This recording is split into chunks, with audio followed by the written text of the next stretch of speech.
menjawab, Dia berikan melebihi segalanya. Itu yang aku rasakan saat ku datang dan berdoa padanya. Yang ku dapatkan kasih darinya nyata dalam kehidupan ini. Sungguh aku merasa Kau selalu ada denganku, dan sungguh ku merasa kasih sayang-Mu Tuhan. Dengan apa ku dapat balas semua kebaikan-Mu.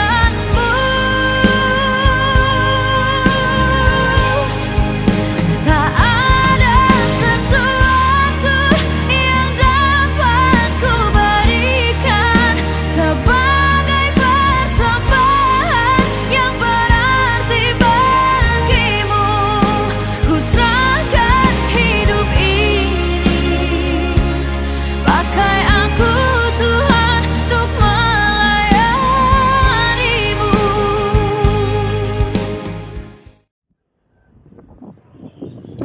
Shalom saudara-saudara terkasih dimanapun kita berada.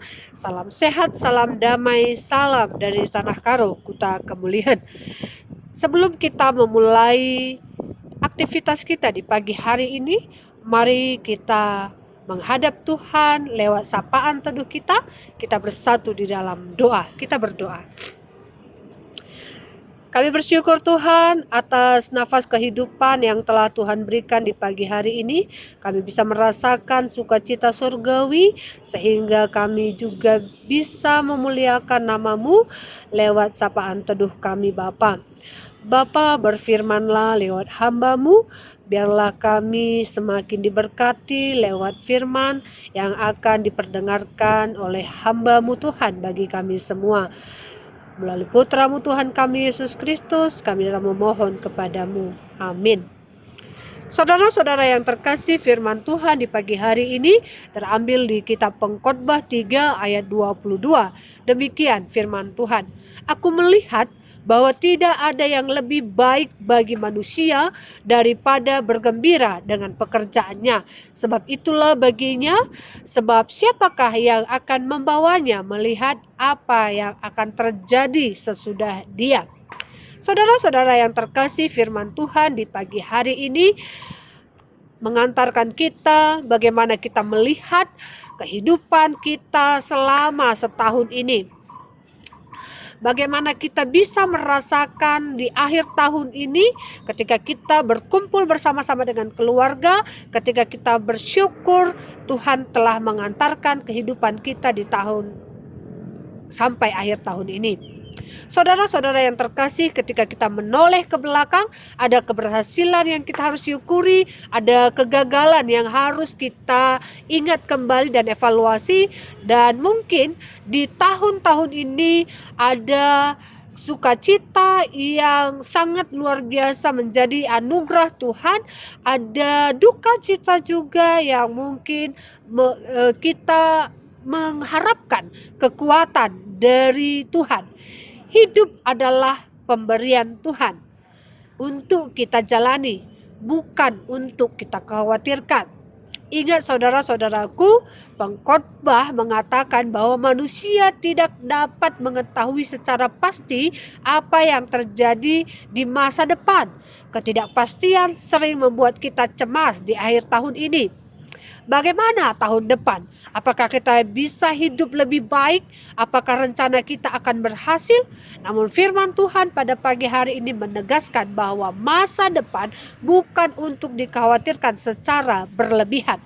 Saudara-saudaraku yang terkasih, kata firman Tuhan, tugas kita adalah menjalani hidup hari ini dengan penuh kepastian melangkah bersama Tuhan untuk masuk ke tahun 2026.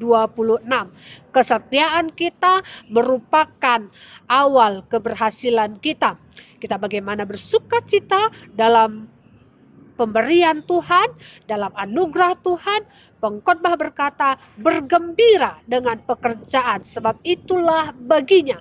Ini bukan ajakan untuk hidup egois, melainkan panggilan untuk mensyukuri pekerjaan dan tanggung jawab yang Tuhan percayakan bagi kita.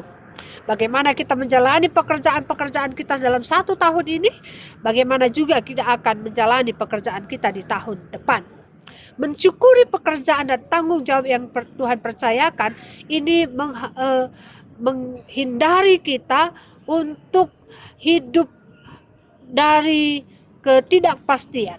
Namun bagaimana kita bisa bersama-sama menghargai setiap proses hidup sekalipun tidak sempurna.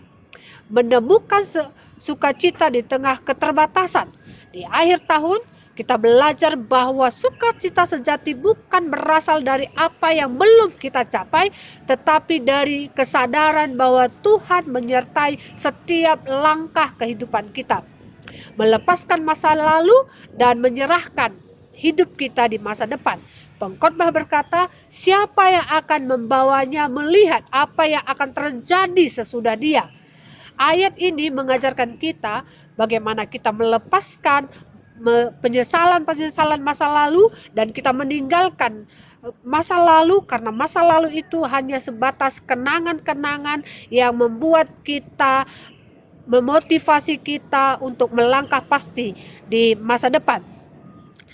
Kita tidak terjebak dalam lukisan masa lalu, tapi bagaimana kita merangkai kehidupan kita di masa depan yang penuh dengan harapan. Menyerahkan diri kita di tangan pengasihan Tuhan. Akhir tahun bukan tentang penyesalan. Akhir tahun bukan tentang kegagalan, tetapi tentang bagaimana kita mempercayai hidup kita di tangan Tuhan. Bagaimana kita mempercayai masa depan keluarga kita, kesehatan kita, dan anak-anak kita di tangan Tuhan. Oleh sebab itu saudara-saudara terkasih, menjalani hidup di akhir tahun ini berarti bagaimana kita tetap beriman bersama-sama Tuhan. Kita bersyukur setiap pengalaman-pengalaman kita di tahun ini itu menjadi perjuangan iman kita kepada orang lain. Oleh sebab itu, percayalah bahwa tangan Tuhan akan selalu merenda kita. Bersama Tuhan, jangan pernah khawatirkan akan masa depanmu. Karena rancangan Tuhan adalah rancangan damai sejahtera. Melangkah pasti di tahun 2026, Tuhan Yesus memberkati. Salam damai. Kita berdoa. Allah yang baik, kami bersyukur Tuhan karena penyertaan-Mu. Kami bersyukur Tuhan atas kesehatan yang telah Tuhan berikan. Kami bersyukur Tuhan atas anugerah yang telah Tuhan berikan. Bapa yang baik, kami menyerahkan hidup kami menyerahkan keluarga kami hanya ke dalam tangan pengasihan Tuhan saja. Kami bersyukur Tuhan, kami bisa bersama-sama dengan keluarga kami. Namun jika ada anak-anak-Mu yang mungkin pada saat ini hidup dalam kesendirian, hidup mungkin dalam kesepian, Bapa, biarlah Engkau menjadi teman bagi mereka dan memberikan sukacita surgawi bagi mereka. Terima kasih Bapa, telah Kau hantarkan kami di akhir tahun 2025 ini. Kami yakin dan percaya Tuhan akan menyertai kami juga di tahun 2026 ini. Kami serahkan setiap pelayanan kami kepadamu Tuhan. Kami serahkan setiap pekerjaan kami kepadamu Bapa. Biarlah Tuhan senantiasa memberikan berkat-berkat bagi kami semua anak-anak-Mu. Sehingga setiap apa yang kami kerjakan semuanya menjadi berkat baik bagi diri kami, begitu juga bagi orang lain. Terpuji dengan termulia Engkau Bapa di setiap langkah kehidupan kami. Ajar kami untuk tetap setia dan percaya kepadamu. Kami datang berdoa melalui anak-Mu Tuhan kami Yesus Kristus yang telah mengajar kami berdoa. Bapa kami, kita ucapkan bersama-sama. Bapa kami yang di sorga, dikuduskanlah namamu, datanglah kerajaan-Mu, jadilah kehendak-Mu di bumi seperti di sorga. Berikanlah kami pada hari ini makanan kami yang secukupnya, dan ampunilah kami akan kesalahan kami, seperti kami juga mengampuni orang yang bersalah kepada kami, dan janganlah membawa kami dalam pencobaan, tetapi lepaskanlah kami daripada yang jahat, karena Engkaulah yang punya kerajaan dan kuasa dan kemuliaan sampai selama-lamanya. Amin. Tuhan Yesus memberkati. Salam dari Gundaling.